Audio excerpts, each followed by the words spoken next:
Hi everyone. ಇವತ್ತು ನಾನು ಮಾಡ್ತಾ ಇರೋದು ಸ್ಟ್ರಾಬೆರಿ ಮಾಚಾ ಅಂತ. ಇದು ಬೇಸಿಕಲಿ ಗ್ರೀನ್ ಟೀ ಪೌಡರ್. ಇದನ್ನು ಹಾಲಿಗೆ ಮಿಕ್ಸ್ ಮಾಡಿಬಿಟ್ಟು ಕುಡಿಬೋದು ಆ್ಯಕ್ಚುಲಿ. ಸೊ ಇವತ್ತು ನಾನು ಏನು ಮಾಡ್ತೀನಿ, ಇದನ್ನು ತೊಗೊಂಡು ಸ್ವಲ್ಪ ಸ್ಟ್ರೈನ್ ಮಾಡಿ ಗೊಂಚಲಿದ್ರೆ ಎಲ್ಲ ಹೋಗ್ಬಿಡುತ್ತೆ. ಇದಾದಮೇಲೆ ಇದಕ್ಕೆ ನಾನು ಸ್ವಲ್ಪ ಜೇನು ಆ್ಯಡ್ ಮಾಡ್ತೀನಿ.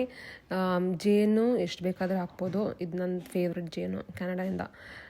ಇದಕ್ಕೆ ಸ್ವಲ್ಪ ಬಿಸಿನೀರು ಮಿಕ್ಸ್ ಮಾಡಿಬಿಟ್ಟು ಚೆನ್ನಾಗಿ ಮಿಕ್ಸ್ ಮಾಡಬೇಕು, ಆಯಿತಾ. ಚೆನ್ನಾಗಿ ಮಿಕ್ಸ್ ಮಾಡಿ. ಇದು ಫ್ರಾತರ್ ಯೂಸ್ ಮಾಡ್ಬೋದು ಬೇಕಾದರೆ.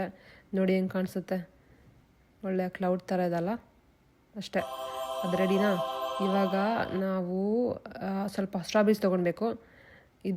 ಇದನ್ನು ಒಂದು ಬ್ಲೆಂಡರಲ್ಲಿ ಹಾಕಿ ಸ್ವಲ್ಪ ಜೇನು ಹಾಕಿ ಮಿಕ್ಸ್ ಮಾಡಿ ಬ್ಲೆಂಡ್ ಮಾಡಿಬಿಡಿ. ಬ್ಯಾಕ್ಗ್ರೌಂಡಲ್ಲಿ ನನ್ನ ಹಸ್ಬೆಂಡ್ ಜೇನುತುಪ್ಪ ಅಂತೆ. ಓಕೆ, ಜೇನುತುಪ್ಪ ಹಾಕಿ, ಆಯಿತಾ.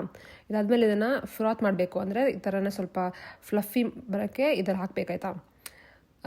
ಆಮೇಲೆ ಅಷ್ಟೇ ಮಿಕ್ಸ್ ಮಾಡೋದು. ಹಾಲು ಹಾಕಿ ಸ್ವಲ್ಪ ಐಸ್ ಹಾಕಿ ಮಾಚಾ ಮಾಡಿದ್ದು ಹಾಕಿ, ಅದಾದಮೇಲೆ ಆ ಸ್ಟ್ರಾಬೆರಿ ಕೋಲ್ಡ್ ಫೋಮ್ ಅಂತ ಕರೀತಾರೆ ಅದಕ್ಕೆ, ಅದನ್ನು ಹಾಕ್ಬಿಡಿ.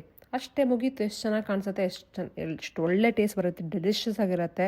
ಸ್ಟಾರ್ಬಕ್ಸಲ್ಲಿ $10 ಕೊಡಬೇಕು ಇದಕ್ಕೆ. ಇದೆಷ್ಟು ಈಸಿ ನೋಡಿ. ಈ ವಿಡಿಯೋ ನಮ್ಮ ಅಮ್ಮಂಗೆ ಮಾಡ್ತಿರೋದು. She loves me talking in Kannada.